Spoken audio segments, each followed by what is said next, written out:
Friends, so today I'm here to talk about an intriguing issue which has interested me recently. Of course, it's been going on for a couple of decades, but just wanted to talk about it from the basis of language learning and some other socio-economic perspectives as well. So, what I want to talk about is obviously about the migration which is surging, and most of the youngsters, educated youngsters, especially from the STEM sector, are trying to seek a safe haven, workplace, and a career, a secure future abroad in the European or the other Western countries. So the reason for this is the lack of employment, lack of opportunities, supportive social-cultural structure, caste system, diversities, and growing and unacceptabilities, etc., in the Indian and the other South Asian countries in the present context.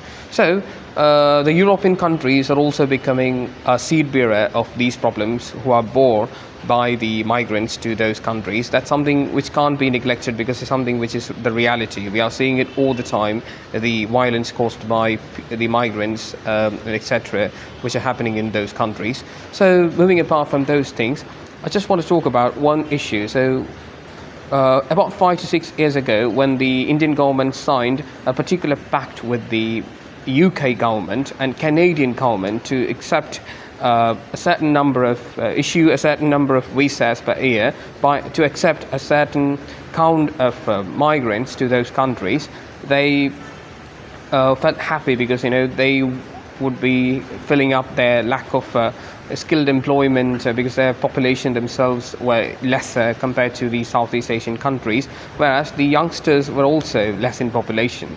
But whereas in countries like India, Sri Lanka, Bangladesh, etc., are brimming with freshly educated graduates who are trying to find a secure future, just like I mentioned before.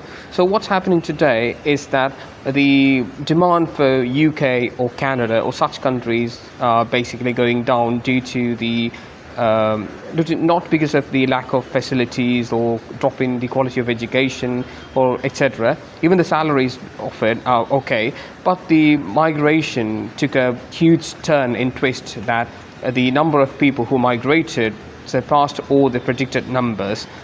So they have just broken through the barriers and the glass bridges and basically exploded into huge percentages. And because of that, what happened is these countries became really unprepared to hold these many people and offer them all a proper secure future that they were hoping for. So the recent fall in the economic crisis faced by UK might not be entirely directly attributed to the migration problem, but what I'm trying to say is that it could also be a contributing factor to the downfall of the UK. And in Canada, the situation is far worse, where a friend of mine who told me, who migrated there, that the people are nowadays sharing bed instead of sharing rooms. But it could not be, it could be an exaggeration.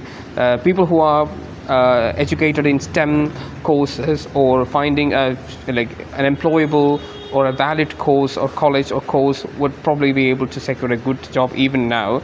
It's all about people who are unable to do that and just get trapped in debt and unable to pay off the mortgages and find proper properties and rent houses, etc. So the situation of those people are really pathetic. And now I'd like to notify one thing, that recently I've read in online news that the Indian government has signed a fresh pact with the German government to renew the number of visas which were allotted previously, which was just 20,000 per year, they increased it up to 90,000 per year, I guess. So this is a really good move, because earlier we were all asked to just learn IELTS and just to have a score, and you can migrate to one of these English-speaking countries like Australia, Canada, or UK, US, etc. So now we are being offered better opportunities in other countries, other European countries like Germany. Of course, Germany has opened its door before itself, but only for medical and technical professionals primarily. But nowadays, German teachers, the people who want to work in other professions also would want to migrate to those countries, would also be allowed, because they have accepted they have offered to accept such professionals also to fill in their lack of population, which is a huge blessing for a country like India, which is brimming and suffocating with the population, and also is sort of a jail for freshly graduated skilled youngsters who are unable to find a proper place to accommodate them, to offer a place to grow and thrive as career experts in their fields. So what I'm trying to say about this is that language learning and demands would change, of course, except for people like me or us who basically would learn and explore new languages just for the sake of passion. For example, I explore American and British accents, or just learn English language, German language, Spanish language for the sake of it, just to enjoy it. But there are lots and lots of people who are not really passionate about learning languages, or does not want to get their hands wet trying to learn something as hard as language, grammar, etc. But they're really skilled in other STEM subjects like medical profession. Maybe they are good in engineering and stuff like this. But what they want to do is to just learn the German or other foreign languages apart from English. So now the demand for languages other than English, like German, especially German, because of this visa issue, is going to grow, in my assumption, and most probably it's going to help a lots and lots of youngsters, especially from the medical and the technical professionals. So they probably are going to pass the exam up to B1 or B2 and just migrate to these countries to secure a better future. So now the search for demand for German teachers and German institutions are going to rise. And of course the English language, IELTS, everything is going to stay the same.